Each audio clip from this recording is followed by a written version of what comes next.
Welcome to part 5 of the Unobstructed Way, Spiritual Sure-Footedness. We continue our deep dive into the beliefs and practices of Stewart Edward White, Betty, and the Invisibles.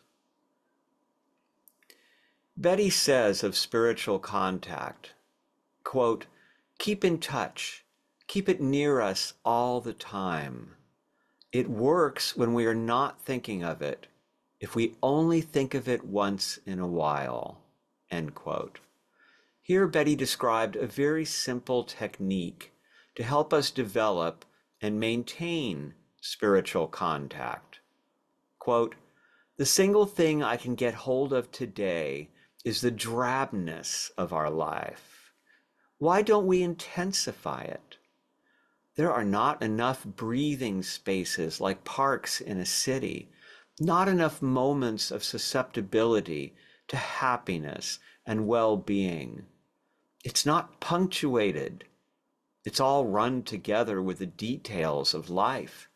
If we could only make ourselves distribute more and more frequently through our hours, little breathing spaces for the spirit to mount to consciousness of strength and well-being, that would be the training we need." Unquote. When Betty advises us to take small breaks during the day, she doesn't mean have a snack and start scrolling through the feed. By simply taking a moment to remember the spiritual aspect of life, we gain, quote, "consciousness of strength and well-being," unquote. The Invisibles added, quote, "Our end is dependent on the establishing of magnetic control from yours.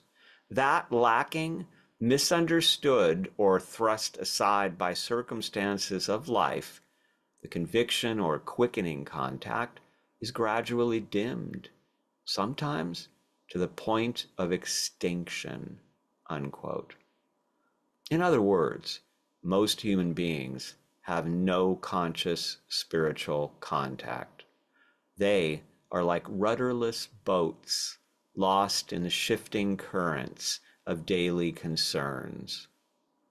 The Invisibles used the popular English term, the higher self, to describe the attainment of this spiritually connected awareness.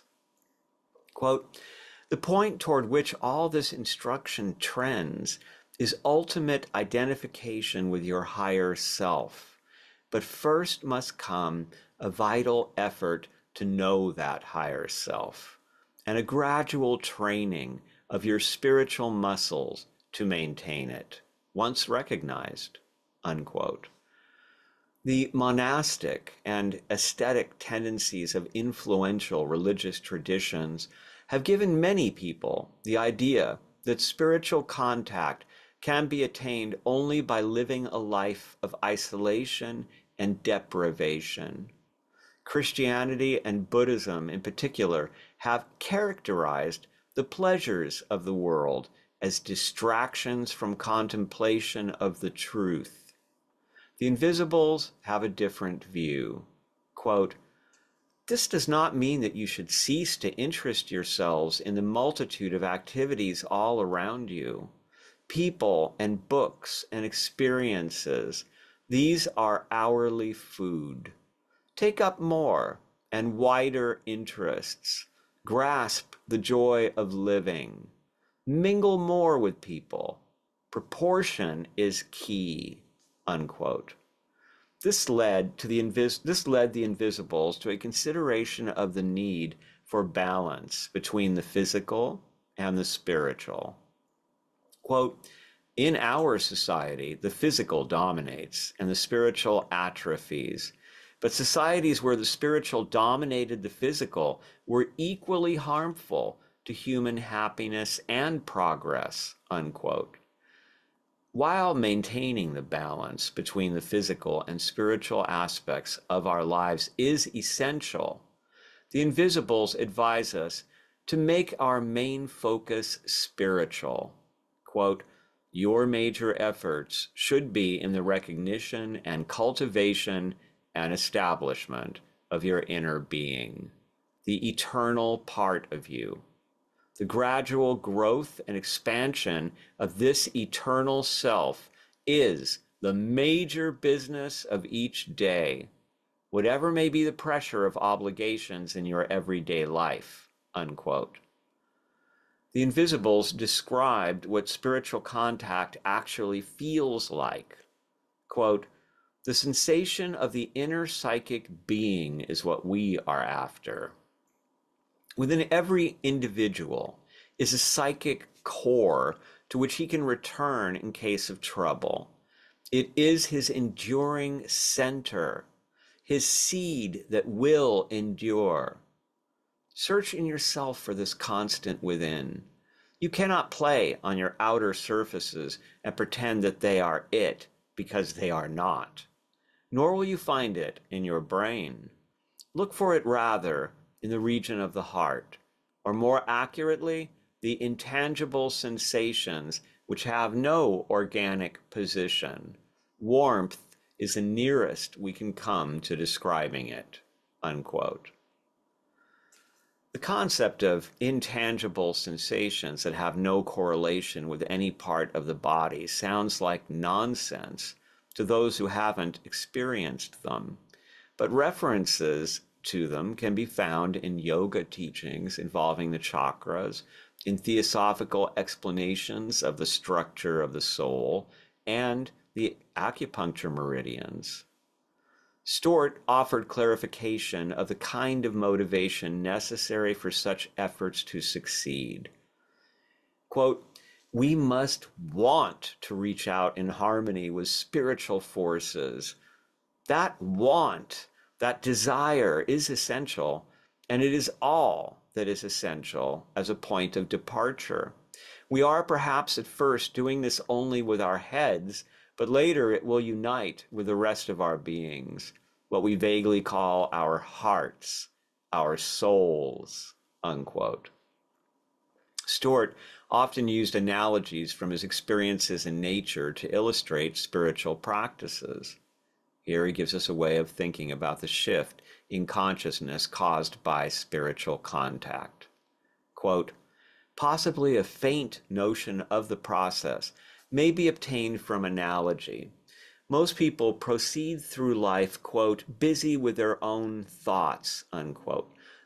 That is the way 99 times out of 100 you will find yourself if you go out for a walk. The teeming inner life of your mental activities holds you so that you are cramped within yourself, and things outside are half noticed, or perhaps not noticed at all, unquote.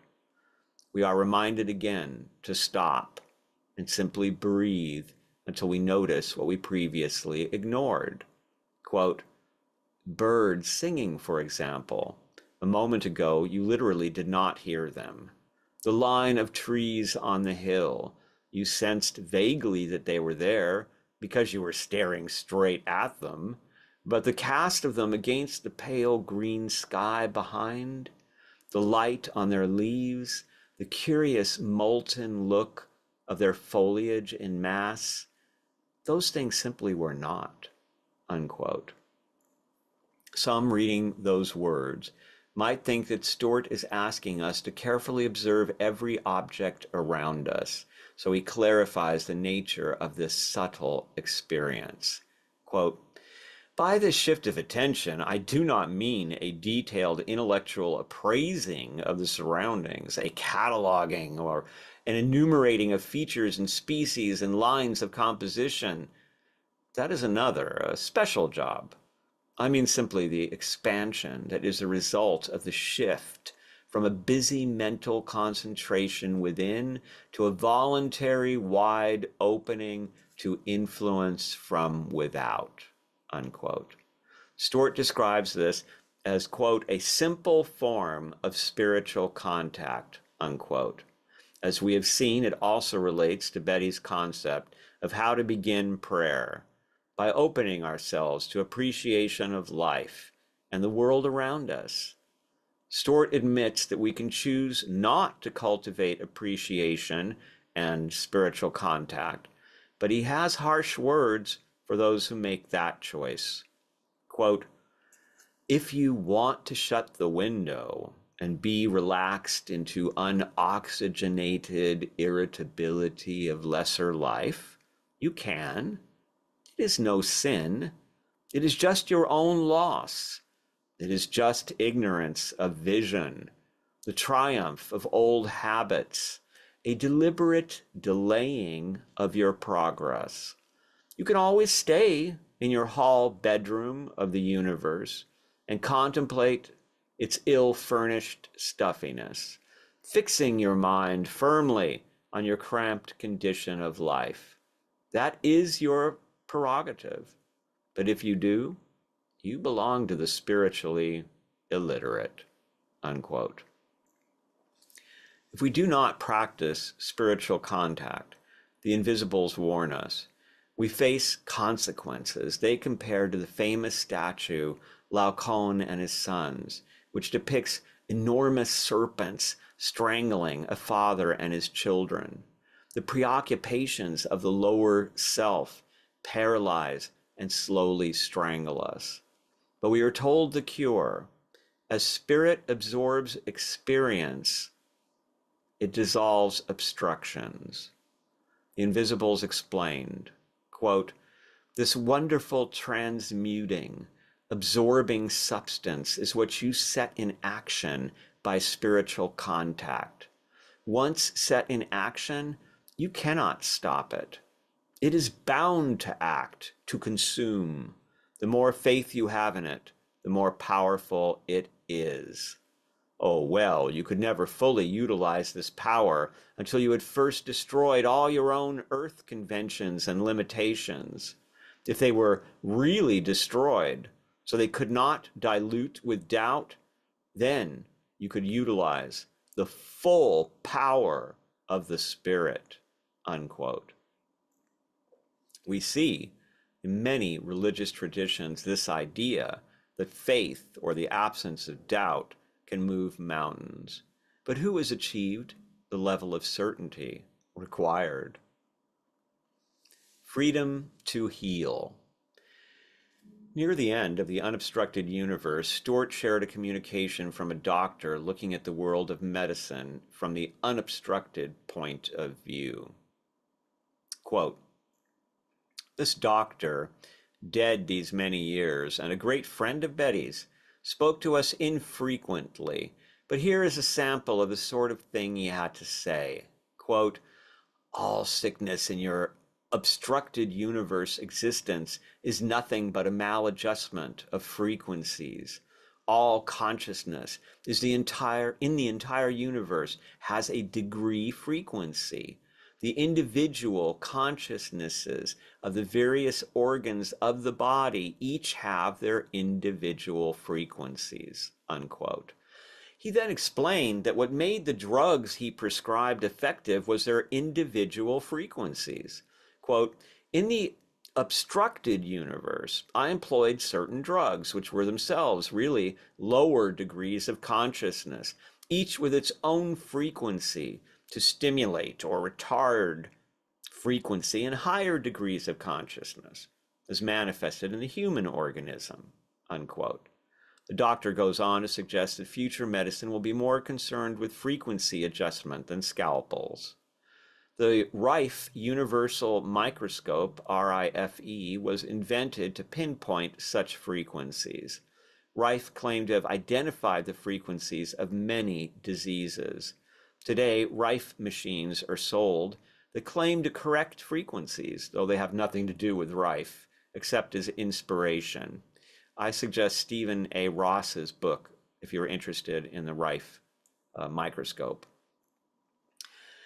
Alexander Wilder would probably have disapproved of his inclusion here. He would most likely have considered the Whites to be spiritualists, and he avoided spiritualists whenever possible. Wilder's Encyclopedia of Alternative Medicine was a textbook for specialized colleges that trained what were called eclectic doctors. We would call them holistic. You see, the dawn of the 20th century was a time when allopathic physicians had few real remedies and too many superstitions.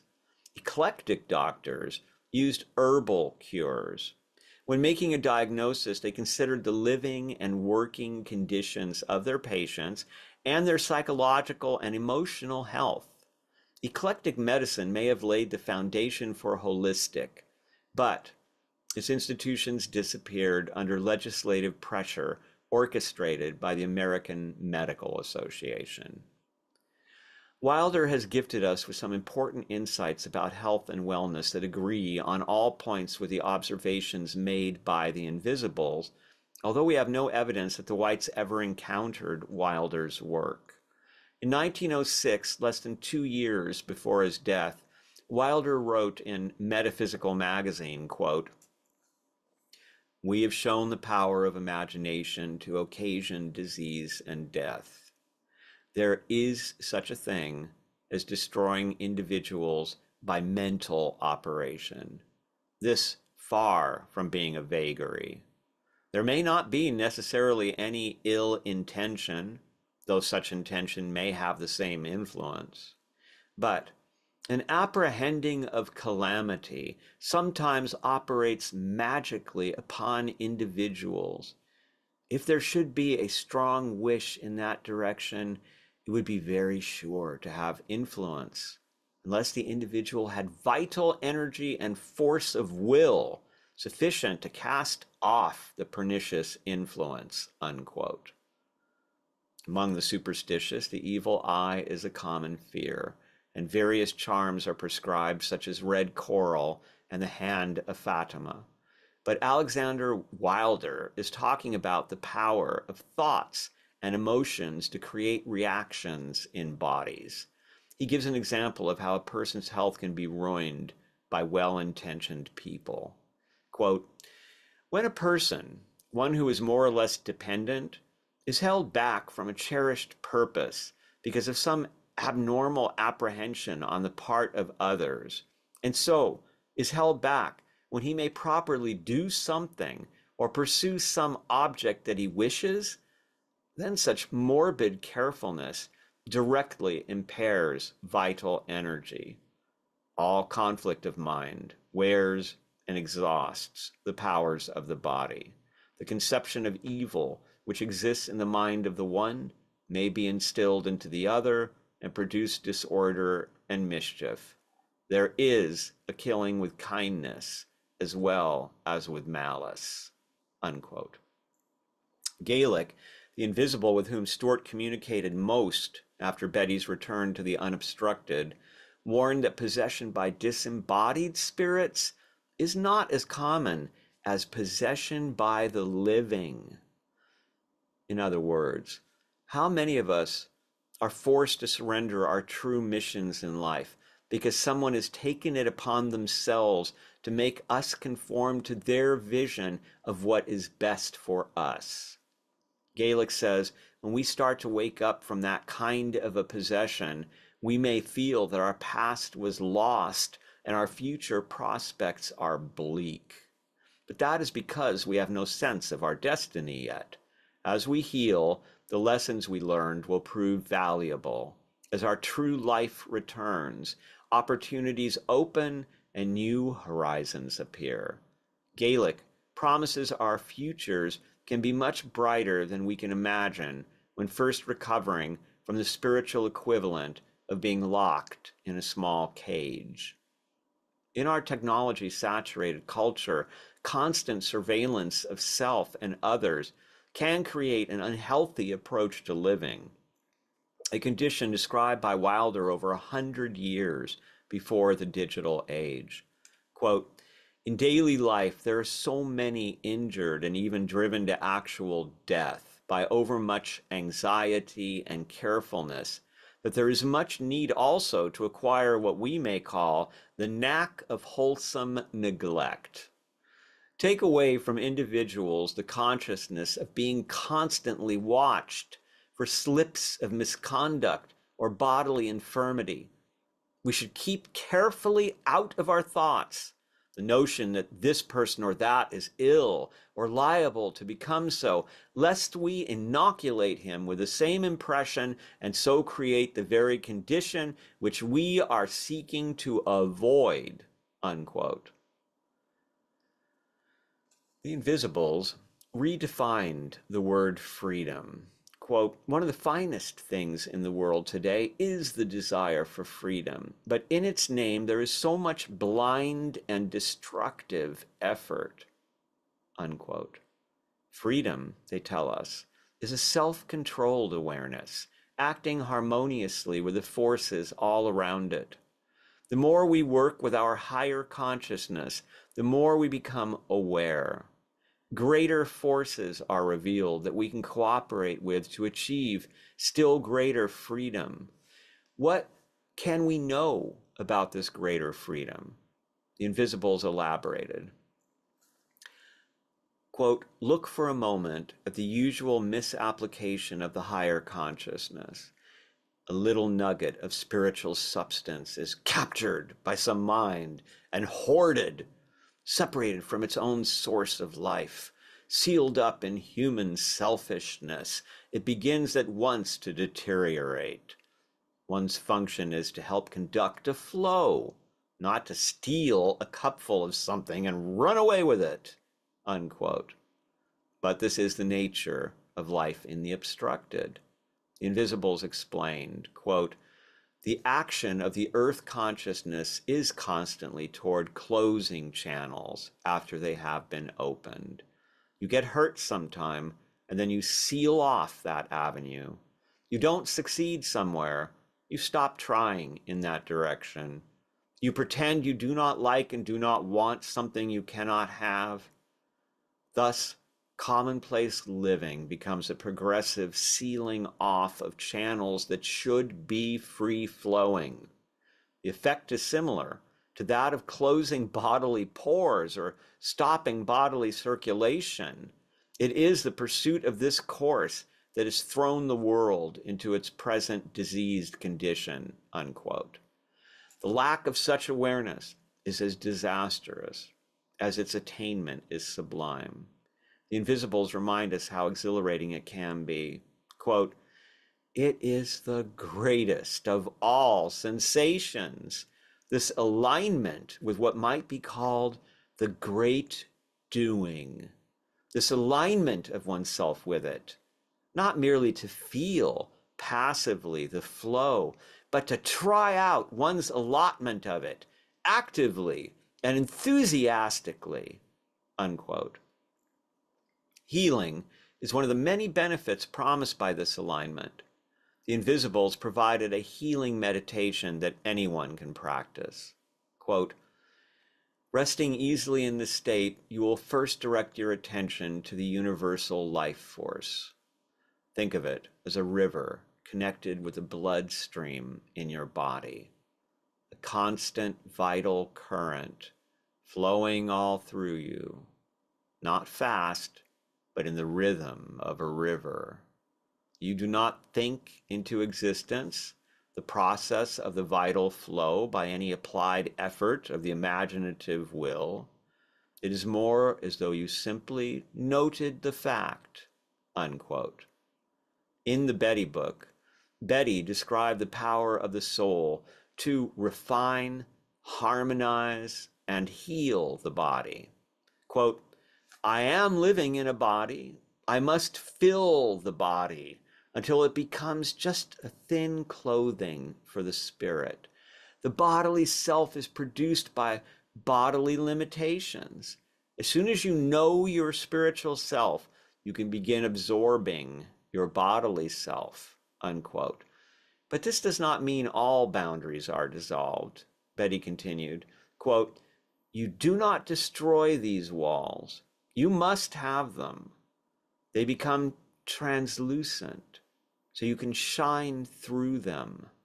Nor is it a development of the body, for it does not bring it upward, but reduces it by the contact of spirit. It is something of the oil on paper idea that makes paper translucent. Thus, At the last, it comes again to relaxing the bodily self, but filling with the spiritual self, unquote. That is the end of part 5. And we have reached page 100 of our book, The Unobstructed Way.